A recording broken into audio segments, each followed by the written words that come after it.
Hello students, तो कैसे हैं आप सभी। उम्मीद करता हूं आप लोग बहुत बढ़िया होंगे और अच्छे से अपनी पेपर की तैयारी कर रहे होंगे। जैसा कि आप सभी को पता है 13 जनवरी है, ठीक है। पेपर आपके बहुत ही करीब हैं और आज हम लोग जो है यहाँ से स्टार्ट कर रहे हैं class 10th math PYQ standard, ठीक है। तो हम लोग ये सेट नंबर 11 सॉल्व कर रहे हैं। पार्ट नंबर 2 है जिसमें हम लोग सेक्शन BC एंड D के क्वेश्चन सॉल्व करेंगे, ठीक है। इससे पहले हमने सेक्शन A सॉल्व करवा दिया है जिसमें हम लोग MCQ सॉल्व कर चुके हैं, ठीक है। तो क्लास 10th मैथ जिसमें हम लोग बेसिक और स्टैंडर्ड दोनों को सॉल्व कर रहे हैं, ठीक। 11 सेट, ये 11th सेट चल रहा है, ठीक। इसके बाद 12वां सेट स्टार्ट हो जाएगा। अगर अभी तक आप लोगों ने चैनल को सब्सक्राइब नहीं किया है तो सब्सक्राइब कर लीजिए, क्योंकि आपको PYQ क्वेश्चंस के लिए कहीं नहीं जाना है। आप यहीं से पूरी प्रैक्टिस करिए, सोल्यूशन वगैरह सारी चीजें बाकायदा आपको यहीं पे मिलेंगी, ठीक है। तो चलिए स्टार्ट करते हैं फर्स्ट क्वेश्चन से। तो यहाँ पे क्वेश्चंस दिया गया है, 2 नंबर का ये क्वेश्चन आया हुआ है, ठीक है, 2 नंबर में। और यहां पर आपसे पूछा गया है 2 numbers are in the ratio 2:3 and their LCM is 180. What is the SCF of this number? ठीक है। तो ये 2 नंबर हमें दिए गए हैं। लेट द नंबर बी, इसको हम लोग क्या मान लेते हैं 2x एंड 3x, राइट। ये 2 नंबर हैं एंड देयर एलसीएम इज हमें दिया ही गया है। अच्छा देखो, हमारे पास फॉर्मूला होता है product of 2 numbers equal to LCM into HCF, ये होता है, ठीक। अच्छा सुनो, इन 2 नंबर्स का एलसीएम हमें दिया गया 180 है। अच्छा, ये 2 नंबर्स हमें दिए गए तो हमें क्या फाइंड आउट करना है, एलसीएम। तो ये 2 नंबर हो जाएंगे 2x, x आप कर लो कॉमन, ठीक है। तो यहां पर क्या हो जाएगा, x common 2 into 3 equal to, अच्छा सुनो, पहले इसको बाद में लगाता हूं, पहले तो हम लोग x की वैल्यू निकाल लेते हैं कितनी है, ठीक है। x की वैल्यू निकाल लेता हूं, तो यहां पर हो जाएगा x 2 इंटू 3 इक्वल टू 180। तो x की वैल्यू कितनी आ जाएगी, 180 है। तो 180 डिवाइड बाई 6, ये कितना आ जाएगा, 6 3 18 30 आ गया। यानी जो नंबर है हमारे पास वो कितना होगा, 2 इंटू 30 यानी 60 हो जाएगा, और 3 इंटू 30 यानी ये हो जाएगा 90, ये 60 और 90, ठीक है। तो ये 2 नंबर्स हमारे पास 60 और 90। अब इस फॉर्मूले में हम लोग पुट कर देते हैं। तो एचसीएफ हमारे पास क्या आ जाएगा, प्रोडक्ट ऑफ 2 नंबर्स, यानी 60 इंटू 90 अपॉन एलसीएम। एलसीएम कितना है हमारे पास 180, तो यहां से क्या आ जाएगा एचसीएफ, ठीक है।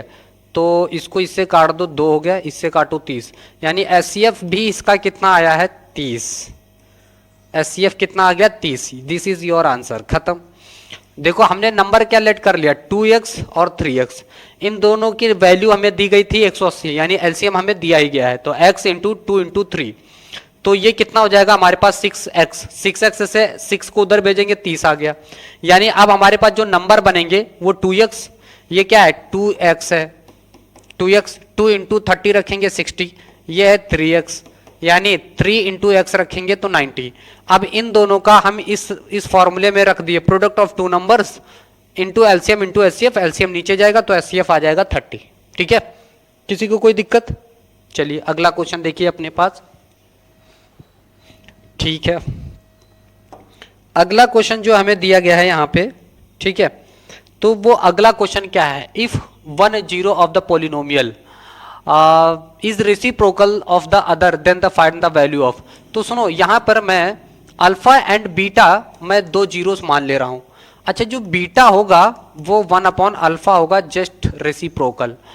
तो सुनो, हमें क्या फाइंड आउट करना है, के की वैल्यू। अच्छा सुनो, पोलिनोमियल हमें गिवन ही है, कितना है 6x square plus 37x minus के माइनस 2, एम आई राइट। अब सुनो यहां से मैं क्या निकाल लेता हूं, सुनो, ए की वैल्यू कितनी आ जाएगी 6, बी की वैल्यू आ जाएगी 37, और जो सी की वैल्यू है ये इसके अंदर मल्टीप्लाई कर दो, माइनस के प्लस 2 आ जाएगी, ठीक। अच्छा, प्रोडक्ट ऑफ जीरोस अगर मैं निकालता हूं तो alpha into beta equal to होता है C upon A, M I right. तो c की वैल्यू है minus k plus 2 upon A की वैल्यू हमारे पास कितना है 6, ठीक है, तो अल्फा बीटा की जगह हम लोग 1 अपॉन अल्फा रखेंगे, है ना। तो समझे कि नहीं, बीटा की जगह क्या रखेंगे, 1 अपॉन अल्फा। अच्छा सुनो, अल्फा तो पहले से ही था, 1 upon alpha equal to minus k plus 2 upon 6। अच्छा, इस अल्फा से अल्फा खत्म हो जाएगा, है ना, और इधर बचेगा हमारे पास माइनस के प्लस 2 अपॉन 6। ये 6 इधर आ जाएगा तो 6 equal to minus k plus 2। अच्छा, इस 2 को इधर भेजो तो 6 माइनस 2 इक्वल टू माइनस के, ये हो जाएगा 4 इक्वल टू माइनस के। तो यानी के की जो वैल्यू है वो -4 आ जाएगी। दिस इज योर आंसर, है ना। तो इस तरह से सॉल्व करना है, बहुत आसान है। ठीक है, इसको नोट कर लीजिए, फिर आगे बढ़ता हूं मैं, इसका स्क्रीनशॉट ले लीजिए। ठीक, समझ में आया कि नहीं, ऐसे सॉल्व करना था। आप देख पा रहे हो 2 नंबर का ये क्वेश्चन है, ठीक है, बोर्ड में। अगला क्वेश्चन देखिए, यहां पर क्या कह रहा है क्वेश्चन, कह रहा है find the sum and product of the root of the quadratic equations. हमें इसके सम फाइंड आउट करना है quadratic equation, 2x square minus 9x plus 4 equal to 0। अच्छा, इसकी पहले मल्टीप्लाई इससे कर लो, 4 दूने 8, ऐड करने पर कितना आना चाहिए, ऐड करने पर आना चाहिए -9, मल्टीप्लाई करने पर कितना आना चाहिए 8, ऐसा हमें फाइंड आउट करना है। ठीक, तो सुनो 2x स्क्वायर, और यहाँ पे हमें प्लस ही रखना है, ओके, -1 आप ले लो, -1 -8, इन दोनों को ऐड करेंगे -9, इन दोनों का मल्टीप्लाई करेंगे प्लस का 8 into x plus 4 into 0 equal to 0, है ना। तो यहाँ पर क्या कर सकते हैं, देखो 2x square minus x minus 8x plus 4 equal to 0। यहाँ से हम लोग क्या कर लेंगे, x ही कॉमन है, x कॉमन किया, 2x माइनस 1 बचेगा। यहाँ से आप 4 कॉमन कर लो, -4, तो यहाँ से 2x माइनस 1 इक्वल टू 0 हो जाएगा। अच्छा सुनो, 2x माइनस 1 एक ब्रैकेट में आ गया, ठीक, और हमारे पास बचेगा x माइनस 4 इक्वल टू 0। अच्छा, यहाँ से 0 निकाल लो आप, ठीक है ना। तो यहाँ से कितना हो जाएगा, 2x minus 1 equal to 0, x की वैल्यू आ जाएगी 1/2 ये। अच्छा, फिर यहाँ से निकालो x minus 4 equal to 0, x equal to आ जाएगा 4 ये। तो सम ऑफ जीरोस हमें निकालना है ना, सम ऑफ जीरोस और प्रोडक्ट ऑफ जीरोस। तो भैया सम ऑफ जीरोस अगर मैं निकालता हूं, ठीक है, अल्फा प्लस बीटा, तो ये कितना हो जाएगा 1/2 प्लस 4, आप ले लो एलसीएम 2, तो 1 प्लस ये कितना हो जाएगा 8, यानी 9/2 हो जाएगा, एलसीएम ले लिया गया ना। अच्छा, प्रोडक्ट ऑफ जीरोस निकालो, ठीक है, प्रोडक्ट ऑफ जीरोस अगर हम निकालते हैं, alpha into beta equal to, इन दोनों का मल्टीप्लाई कर दो ना, 1/2 इंटू 4, कैंसिल करेंगे 2, ये आंसर आ जाएगा, ये हो जाएगा प्रोडक्ट ऑफ जीरोस और ये हो जाएगा सम ऑफ जीरोस, है ना। कोई दिक्कत, तो भैया product of zeros, sum of zeros ये है, प्रोडक्ट ऑफ जीरोस 1/2 है। इतना सा करना था इसमें। सभी को दिख रहा है क्या, कोई दिक्कत किसी को नहीं होनी चाहिए, ठीक है, समझ में आया क्या, चलो ठीक है, इसको फिर नोट कर लीजिए, आगे बढ़ें।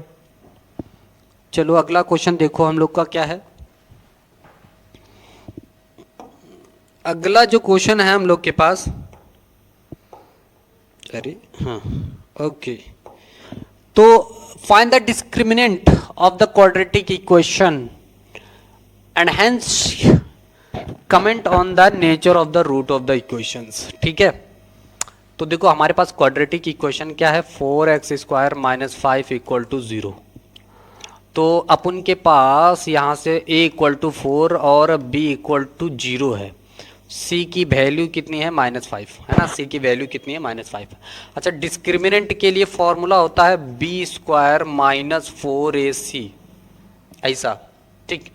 तो यहाँ से मैं निकालता हूँ b तो हमारा 0 है, इसका मल्टीप्लाई करने का, 4 इंटू ए की वैल्यू 4 है, c की वैल्यू -5 है, राइट, ये माइनस माइनस हो जाएगा प्लस, 4 चुके 16 पंचे 80, यानी d की वैल्यू जो है ग्रेटर देन 0 है, d की वैल्यू ग्रेटर देन 0। तो यहाँ पर 2 real and root, 2 real and distinct root, ऐसा हो जाएगा रूट। तो two real and distinct root आ जाएगा आपका आंसर। थोड़ा सा क्लियर है सभी को? Two real and distinct root आ जाएगा। अच्छा अगर लेस देन 0 होता तो क्या होता? सुनो, अगर d लेस देन 0 होता तो भैया नो रूट लिखते सीधे, है ना, नो रियल रूट। क्या लिखते आप? No real root, no real root आप ये लिखते अगर d लेस देन 0 होता। और अगर d इक्वल टू 0 होता, two real and equal root, two real and equal root, तो आप ये लिखते two real and equal root, है ना। सारी चीजें समझ में आ गई? Two real and equal root सारे केसेस मैंने बता दिए, ठीक, तो याद करिएगा। अगला क्वेश्चन अपने पास क्या है?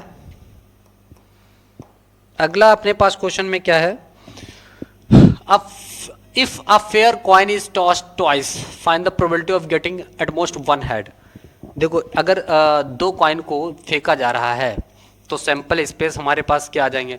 हो सकता हो पहले पर हेड हो दूसरे पर टेल हो सकता हो पहले पर हेड टेल हो दूसरे पर हेड हो सकता हो दोनों पर हेड हेड हो, है ना, हो सकता है दोनों पर ही टेल टेल हो।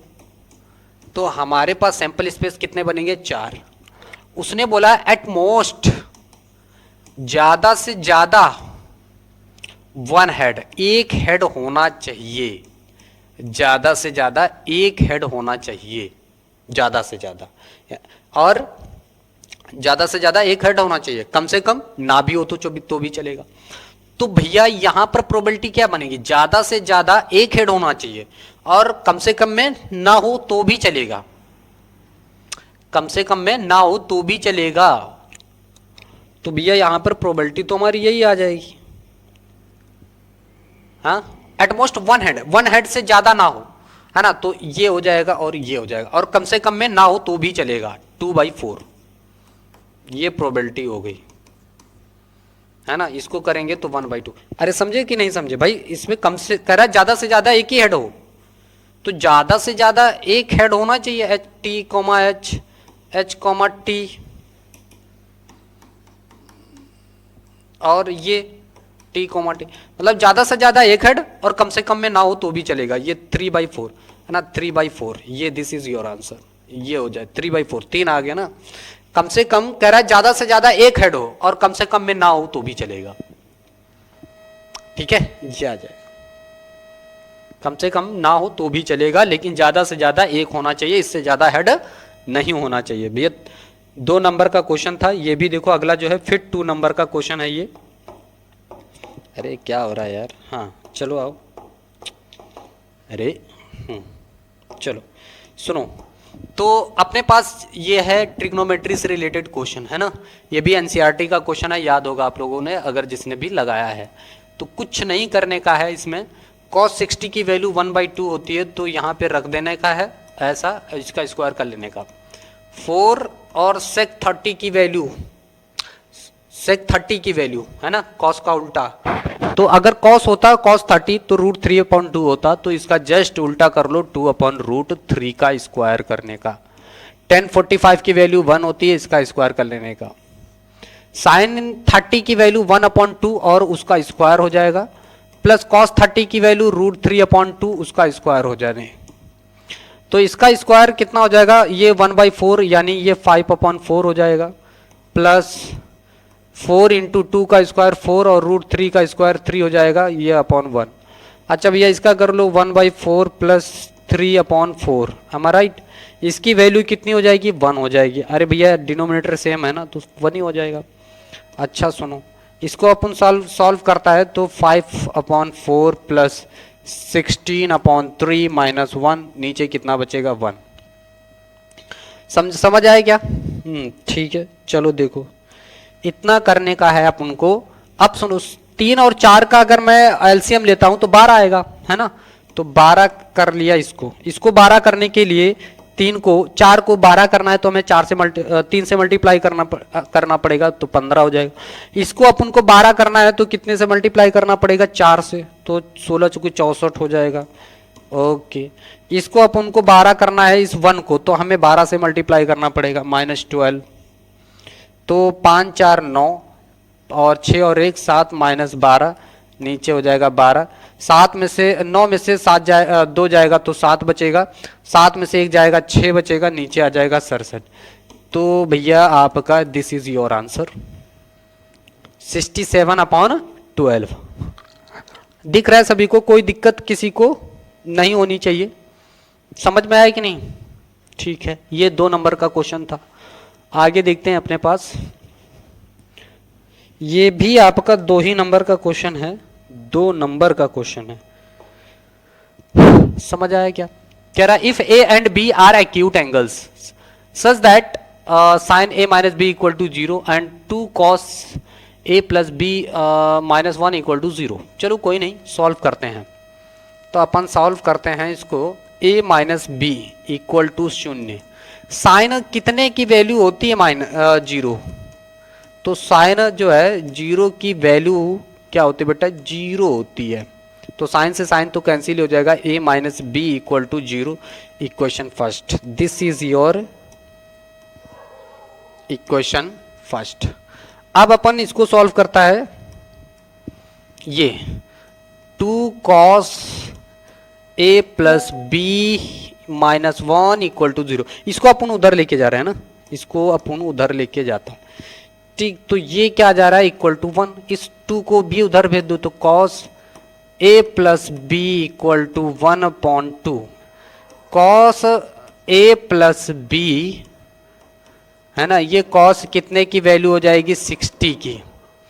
तो a plus B equal to 60 ये हो जाएगा, ठीक। जी, अब इन दोनों को आप ऐड कर लो, इन दोनों को आप ऐड कर लो, add equation first and equation second, ठीक। ऐड करो जरा, a minus B equal to 0, a plus B equal to 60। Add करो, ये दोनों कैंसिल हो जाएंगे, तो ये हो जाएगा 2a equal to 60। a equal to कितना आ जाएगा? 30 ये आ जाएगा, ठीक। अब सुनो, 30 आ गया। a की वैल्यू पुटअप कर दो किसी में भी, चलो यहीं पर मैं कर ले रहा हूं। तो भैया 30 माइनस बी इक्वल टू 0, तो b इक्वल टू आ जाएगा -30। What is, no no no no no, 30 आ जाएगा b की वैल्यू। b की वैल्यू कितनी? अरे b उठ के उधर चला जाएगा, तो b की वैल्यू भी कितनी आ जाएगी? 30 degree. This is your answer. Find the angles a and b, this is your answer, this is your answer. Clear है क्या? 2 नंबर में आया हुआ क्वेश्चन है, ठीक। आगे बढ़ते हैं, सुनो, ये 3 नंबर का क्वेश्चन है बेटा, 3 नंबर का क्वेश्चन है। कह रहा how many terms are there in an AP whose first and fifth terms are this. तो भैया फर्स्ट टर्म आपको -14 दिया गया है, and fifth term A fifth की वैल्यू कितनी है? 2 है।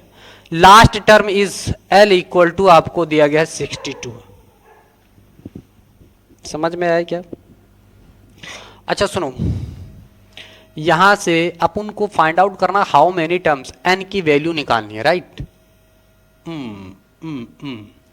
तो सुनो, यहां से अपन क्या करता है, फिफ्थ टर्म क्या होता है? a plus 4d, right. Fourth ये 2 हो गया, a की वैल्यू -14 है, प्लस 4d, ये इधर आएगा तो 2 प्लस 14 इक्वल टू 4d, ये कितना हो जाएगा? 16 इक्वल टू 4d, ये इससे कैंसिल होगा, d की value 4, this is your d, this is your a, no, this is your first term. हमें लास्ट टर्म फाइंड आउट करना है ना, तो लास्ट टर्म के लिए formula l equal to a plus n-1 into D. L की value हमारे पास 62 है, A की वैल्यू -14 है, N हमें पता नहीं है, D कितना है हमारे पास? 4 है, कोई दिक्कत ही नहीं होनी चाहिए। तो 62, 14 को इधर बुला लो, प्लस का 14 हो जाएगा, इधर बचेगा, सुनो, ये इधर आ जाएगा तो 4 डिवाइड में जाएगा, इधर बचेगा n-1, तो ये 4 2 6 और 7 76/4 इक्वल टू n-1। 4 से काटो, 4 एकम 4, 4 9 या 36 इक्वल टू n-1, ये इधर आ जाएगा 20, यानी 20th टर्म होंगे इस एपी में। कितने होंगे? 20th term. क्या समझ आ रहा है? किसी को कोई दिक्कत नहीं होनी चाहिए। समझे कि नहीं, किसी को कोई दिक्कत नहीं होनी चाहिए, ठीक है। चलो फिर आगे अगला क्वेश्चन सॉल्व करते। 3 नंबर का क्वेश्चन था ये, 3 नंबर में आया हुआ क्वेश्चन है ये। अगले देखो यहां पर क्या दिया गया है,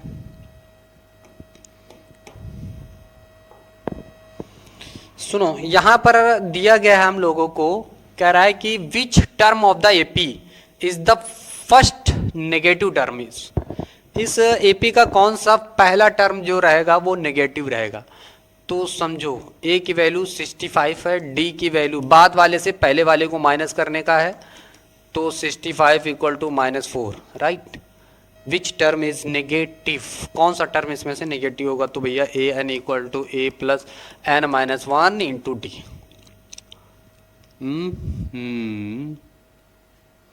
कौन सा which term of the AP is the first negative term, पहला नेगेटिव टर्म कौन सा होगा इसमें। ओके तो सुनो 65 प्लस एन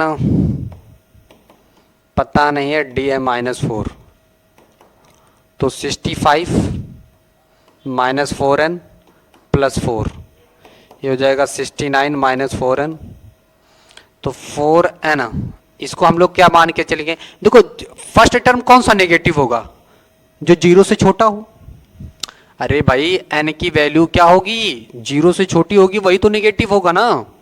तो हम लोग n की वैल्यू कितनी मान करके चल रहे हैं, 0 से छोटी, 0 से छोटी। मैं यहाँ पर 0 पुट कर दे रहा हूँ, ठीक है। तो वैल्यू 4n इक्वल टू 69।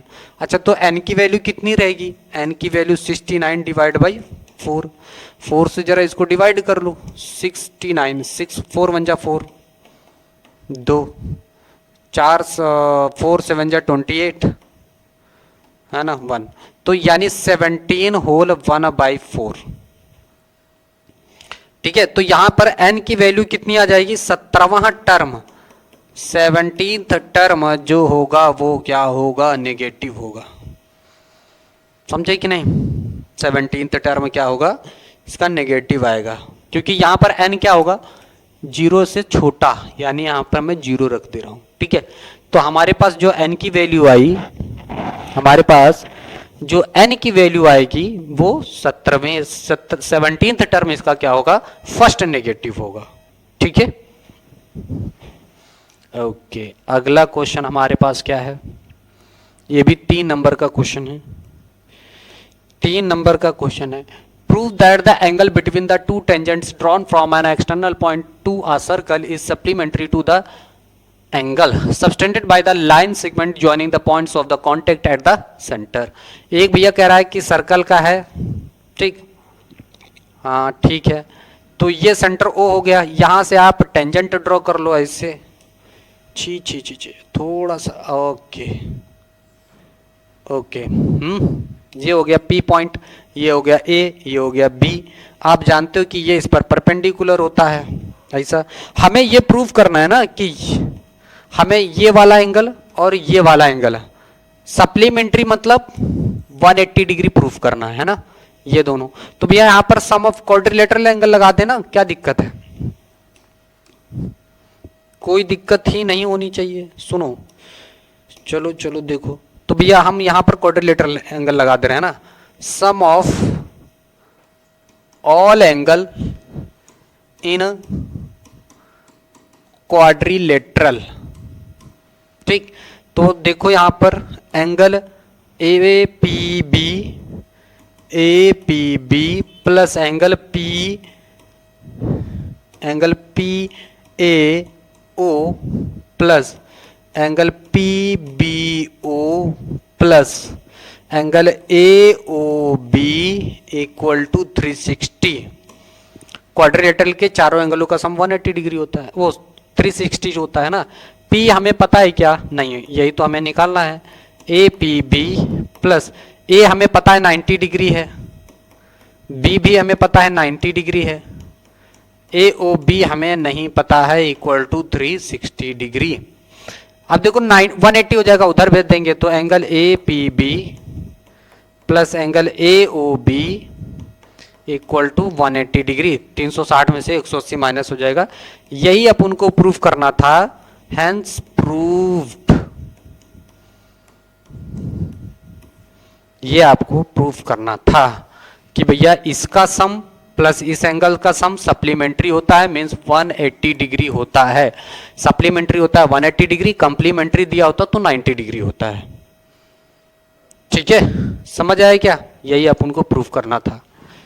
चलो अगला क्वेश्चन देखो यहां पर,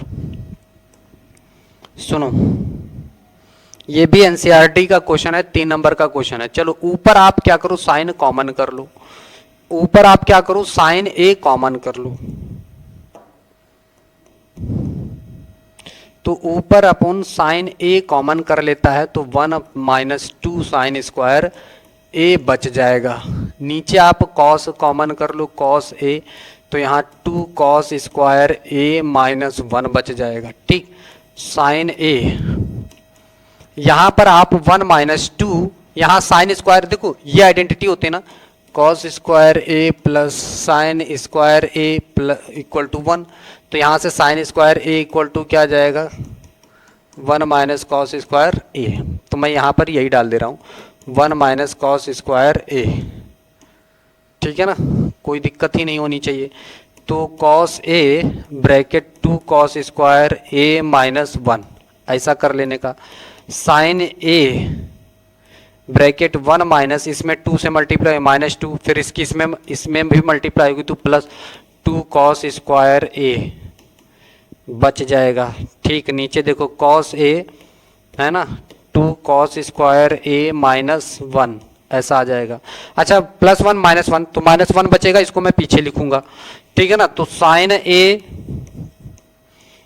तो बचेगा 2 कॉस स्क्वायर ए माइनस 1। अरे भाई यहाँ माइनस 1 बचा, इसको मैंने पीछे लिख दिया। नीचे लिखो cos A 2 cos square A minus 1, ये ऐसे ही खत्म हो जाएगा। तो बचेगा sine A upon cos A equal to 10a। आपको यही तो प्रूफ करना था, LHS equal to RHS, hence proofed.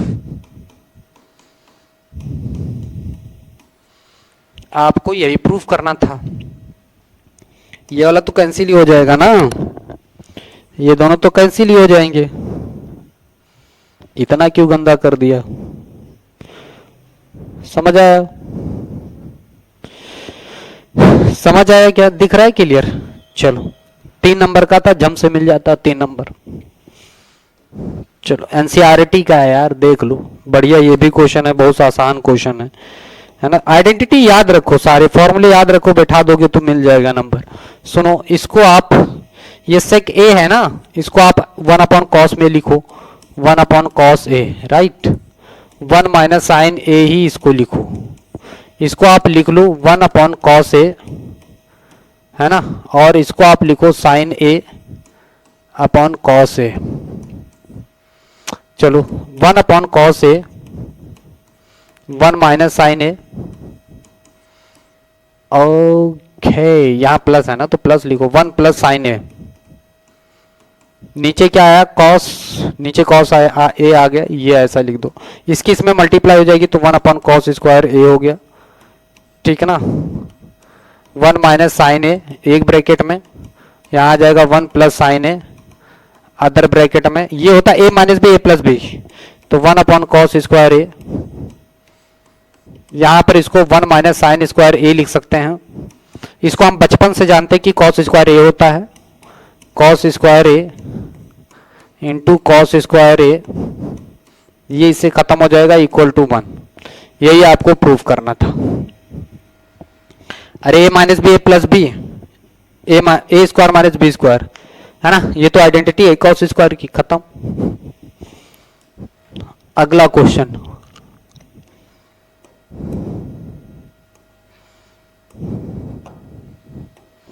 अगला क्वेश्चन कह रहा है 2 concentric circles of radius find the length of the chord. अच्छा, एक सर्कल यार एक ही बार में बन गया, ठीक है। सुनो, ये इसकी कॉर्ड है, ये सेंटर है, छोटी वाली की रेडियस है 3 सेंटीमीटर, बड़ी वाली की रेडियस है 5 सेंटीमीटर। हमें फाइंड आउट करना है इसकी लेंथ। तो ये मान लो ए है, डी है, बी है, ठीक है। यहाँ यार ये हमें फाइंड आउट करना है। तो देखो यहाँ पर कॉर्ड है तो ए डी बराबर है बी डी के। अरे कॉन्ग्रेंट प्रूफ कर लो यार, इन दोनों ट्राइंगल को बना करके कॉन्ग्रेंट ही आएंगे। ठीक है, तो देखो यहाँ पर पाइथागोरस थ्योरम लगाओ, ये पर परपेंडिकुलर है ना, ये हाइपोटेनस है। ठीक, ये बेस हो जाएगा, ये परपेंडिकुलर हो जाएगा। ठीक है, तो हाइपोटेनस का स्क्वायर बोले तो हाइपोटेनस क्या है यहाँ पर, अरे यार हाँ, हाइपोटेनस क्या है, ओ ए का whole square equal to O D का स्क्वायर प्लस ए डी का स्क्वायर। ओ ए बोले तो 5 है, 5 का square equal to O D बोले तो 3 है, 3 का स्क्वायर, और ये अपन को पता नहीं है। 25 और 3 का square 9 equal to A D square, और ये आ जाएगा 16। ए डी का स्क्वायर इक्वल टू 16, यानी ए डी कितना आ जाएगा 4, है ना, इसका रूट ले लेंगे। तो हमें निकालना था A B equal to 2 A D, 2 into 4 8 centimetre, 8 centimetre, बस खत्म, ऐसा कर देने का था, कोई दिक्कत ही ना होती। समझ आया कि नहीं? चलो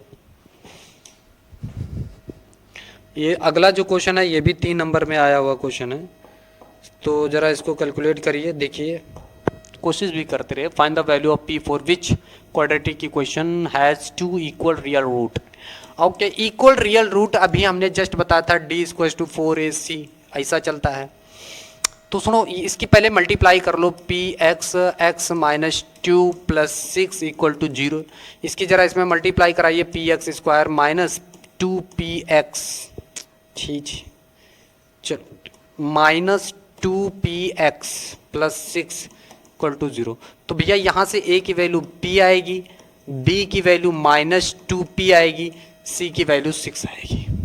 इसमें रखो जरा। तो उसने बोल रखा है डी डिस्क्रिमिनेंट क्या होता है, 0 होता है जब 2 इक्वल रियल रूट होते हैं, तो यहाँ 0 डाल दो। b की जगह माइनस 2p का होल स्क्वायर डालो, 4 इंटू ए की वैल्यू p है इंटू सी की वैल्यू 6 है, ये हो जाएगा 4p स्क्वायर माइनस 24p, ये हो जाएगा। अच्छा सुनो, मैं यहाँ से 4p कॉमन कर लूँ तो हमारे पास बचेगा p माइनस 6, यही तो बचेगा ना, p माइनस 6 इक्वल टू 0। एक तो p हमारा 0 हो गया, दूसरा p की वैल्यू 6 हो गई, ये हो जाएगा 2 रियल एंड इक्वल रूट। तो ये नहीं, यहाँ पर यही ले लिया जाएगा, p की वैल्यू 6, ठीक है। तो 2 real and equal root, p की वैल्यू 6 आंसर हो जाएगा। चलो देखो भाई, 5 नंबर का है, सेक्शन डी का क्वेश्चन है। A straight highway leads to the foot of a tower. A man standing on the top of the 75-meter high tower observes 2 cars at angles of depression of 30 degree and 60 degree which are approaching the foot of the tower. If one car is exactly behind the other and the same side of the tower, find the distance between the 2 cars. Okay, no problem. ये है tower, tower, ठीक, 75 metre high, high. बंदा देख रहा है यहां से, ये बंदा है, कोई काम नहीं है इसके पास, केवल तारे ही ताड़ता रहता है, ठीक। ये बंदा है, कह रहे कि a man standing on the top of the 75 metre high tower observe 2 cars at angles of depression of 30 and 60 degree. अच्छा देखो, ये इधर है, अरे इधर बना दो, ठीक। पहली बार वो देखता है कार को तो 30 डिग्री एंगल बन रहा है इस बंदे की आंख से, कटाक्स 30 डिग्री। फिर कुछ क्षण बाद देखता है, कटाक 60 डिग्री एंगल बनना है। अच्छा, which are approaching the foot of the tower if one car is exactly behind the other car. एक कार ए पर है, दूसरी कार बी पर है, ये सी पॉइंट हो गया, ये डी पॉइंट हो, ठीक है। Find the distance between 2 cars. Okay, हमें ये वाली डिस्टेंस फाइंड आउट करनी है इन दोनों कार के बीच की, ठीक।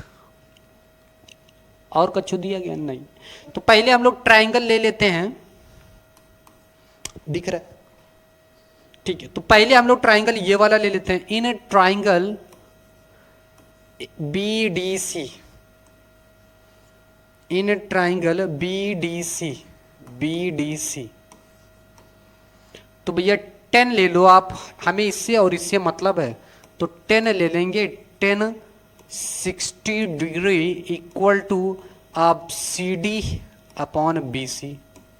अच्छा, √3 हो जाएगा इक्वल टू CD कितना 75 हो जाएगा, BC हमें पता नहीं है, BC इधर आएगा तो ये हो जाएगा 75 अपॉन √3, दैट्स इट, ये हो जाएगा इक्वेशन फर्स्ट।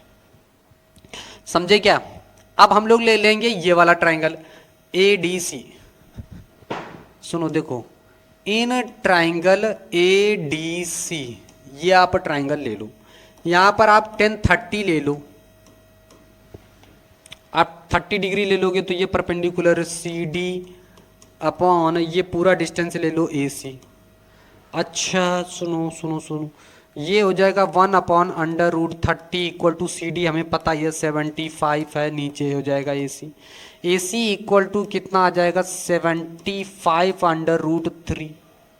अच्छा AC बेसिकली है क्या, AC इक्वल टू हो जाएगा हमारे पास, देखो AC यहाँ से यहाँ तक है तो AB प्लस BC हो जाएगा, AB प्लस BC हो जाएगा। अच्छा AC तो हम निकाल ही चुके हैं 75 √3।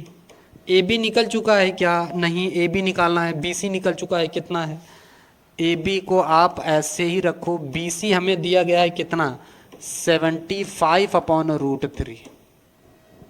समझे क्या? चलो देखो आगे, तो अपन देखता यहां से, सुनो इसको इधर उठा लाओ, दिखेगा नहीं, छोड़ो हटाओ, ब्लैक पे ही लिखते हैं, तो 75 √3 minus 75 upon √3 equal to AB। हमें बेसिकली AB डिस्टेंस ही तो निकालनी है, आप LCM ले डालो तो 75 इंटू √3 3 हो जाएगा ना, 3 minus 75 upon √3 equal to what AB। सुनो अब 5 3 15, देखो 75 गुणे 3, 5 3 15 की 5 हासिल, 1 7 3 21 और 1 22, उसमें से आप माइनस कर दो 75, तो ये 0 हो जाएगा, 12 में से 5 जाएगा, 7 जाएगा, 5 बचेगा, 1 बचेगा, 150 √3 कर दो रेशनलाइजेशन, नीचे हो जाएगा 3 3 5, ये कितना हो जाएगा 50 √3 इक्वल टू AB। अब सुनो यहां से मैं इसकी भी वैल्यू डाल दे रहा हूं, AB इक्वल टू 50 गुणे 17 1.73, इसमें 50 से मल्टीप्लाई 17, तो 5 गुणे 17.3, 5 3 15 की 5 हासिल, 1 17 25 85 और 1 86.5 मीटर, ये आ जाएगी AB 86.5 मीटर, 86.5 मीटर, इतना आ जाएगा। समझ आया क्या? ठीक है, ये आ जाएगा, ये 86। अगला क्वेश्चन जो है वो आप लोगों का होमवर्क है, ठीक है, फिर मिलते हैं हम लोग अगले वीडियो में, या आप लोग हमें कमेंट करके इसको बताएंगे, और अगर इसमें भी जितना हमने पढ़ा है उसमें अगर कोई भी आपको दिक्कत होती तो हमें जरूर कमेंट करके बताइएगा। मिलते हैं अगले वीडियो में, इसी टाइप के पेपर आपको मिलते रहेंगे जब तक आपका बोर्ड नहीं हो जाता, ठीक है। तो इसको चैनल को लाइक और सब्सक्राइब जरूर करिएगा। धन्यवाद, थैंक यू, और अच्छे से पढ़ाई करिए।